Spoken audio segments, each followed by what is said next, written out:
So you're sitting there in your overpriced shoebox apartment in Sydney, paying 2.5 grand a month in rent for the privilege of hearing your neighbor sneeze through the wall, and you think to yourself, there has got to be a better way.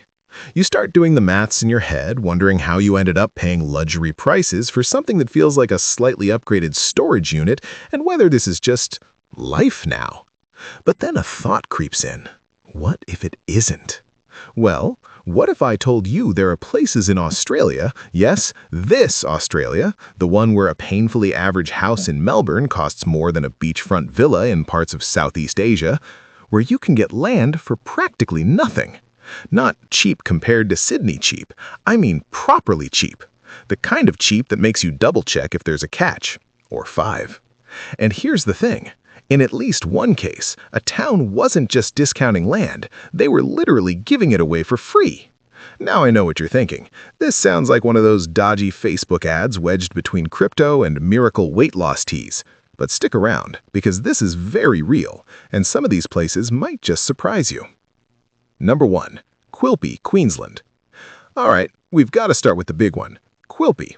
Population, roughly 800 people and, I don't know, probably about 40,000 kangaroos.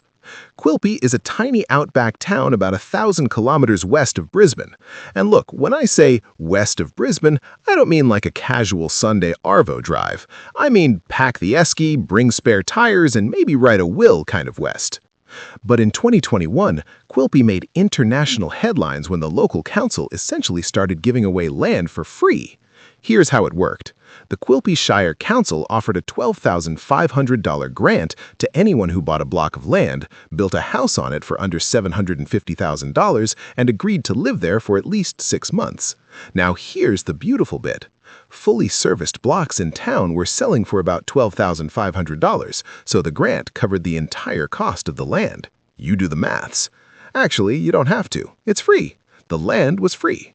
The council's CEO, a bloke named Justin Hancock, came up with the idea, and fair dinkum, when he first moved to Quilpie for the job, the housing shortage was so bad that he, the chief executive of the council, had to live in the local retirement village for 6 months. Imagine rocking up to your new gig as the boss and your housemates are all playing lawn bowls at 3 p.m. Legend behavior, honestly. They were hoping to attract maybe 5 families. 5! That was the dream.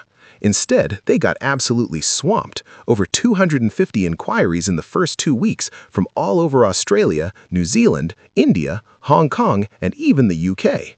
The scheme went viral. The whole world suddenly knew where Quilpie was, which is more than most Australians could say before that. Now, the scheme was a ripper success. They sold 7 blocks of land within the first year. Land values in the area doubled. The council eventually got bumped up to $20,000. They released more blocks. They started building townhouses. The council even invested over $11 million into housing. But, and there's always a but, it wasn't all smooth sailing. Some folks ran into trouble getting bank loans approved for building out there. Apparently, banks are happy to lend you $1 million for a fibro shack in Marrickville, but a brand new home in Quilpie? Too risky, mate. One family said they got pre-approved for $1 million in Brisbane, but were laughed at when they asked for $400,000 in Quilpie. The council CEO reckoned if those same people had walked in asking for $130,000 for a Land Cruiser, they would have walked out with a check that day. And honestly, he's probably right. Still, Quilpie is crackling along, and if you want wide-open spaces, opals, dinosaur bones, and a community that actually wants you there, this is your spot. Number 2, Bourke, New South Wales. You've probably heard the expression back of Bourke, which Australians use to mean the middle of absolutely nowhere. Well, it turns out the middle of nowhere has some pretty cheap real estate. Bourke sits about 800 kilometers northwest of Sydney on the Darling River, and it's got blocks of land going for under $20,000. We're talking nearly 1,000 square meters, that's a quarter of an acre, with water, sewer, and power already connected for less than the price of a second-hand Commodore. You could buy 2 blocks side by side for around $25,000 to $29,000, and you'd be walking distance to the local shops, school, and hospital. It has real character, too. It used to be a thriving river port back in the day, and now it's known as the gateway to the true outback. You've got heritage landmarks, indigenous cultural experiences, and national parks nearby. When it comes to farmland, Bourke is officially one of the cheapest places in Australia to buy agricultural land. Some listings have gone for as low as around $100 per hectare in tough conditions. For comparison, the state average in New South Wales is over $6,000 per hectare. So yeah, Bourke is a bargain hunter's dream. Just don't expect a trendy coffee shop on every corner. There's a pub though, and honestly, what more do you need? 3. Coober Pedy, South Australia. Now, if you're looking for something truly strange and fascinating, let me introduce you to Coober Pedy in South Australia. This is a town where roughly half the population lives underground. Summer temperatures in Coober Pedy regularly shoot past 104 degrees Fahrenheit. It gets so hot that locals have reportedly seen birds falling out of the sky. Not a metaphor, real birds falling out of the sky. So naturally, the early opal miners figured out pretty quickly that life was better underground. They started carving homes called dugouts into the soft sandstone hillsides. Down there, it stays a comfortable 73 degrees Fahrenheit year-round. No AC bills, no heating bills, just good vibes and solid rock. And these aren't cramped little caves either. Some of these underground homes are massive, over 4,000 square feet, with multiple bedrooms, modern kitchens, and living rooms lined with those beautiful natural sandstone walls that would make any interior designer emotional. Need an extra shelf? Just carve it into the wall. Want a bigger bedroom? Grab a pickaxe. Dreaming of a swimming pool? A local legend, Faye Naylor, actually dug one inside her home back in the 1960s. Absolute icon. As for land prices, you can pick up a block in Coober Pedy for around $26,000 for a large 1,800 square meter corner lot. Underground homes, dugouts, have been listed for as low as $120,000. That's cheaper than a parking space in some parts of Sydney. The catch is, the nearest major city is about 530 miles away. Your Uber Eats driver would need to bring camping gear. But if you love opals, outback sunsets, and the idea of living like a hobbit with better Wi-Fi, Coober Pedy might just be your forever home. 4. Tara, Queensland. Alright, let's talk about just how cheap some of this land can get. In one case, it's been priced at around 18 cents per square meter. Near the small town of Tara in Queensland, about 2 hours from Toowoomba, there have been 30-acre blocks listed for around $22,000.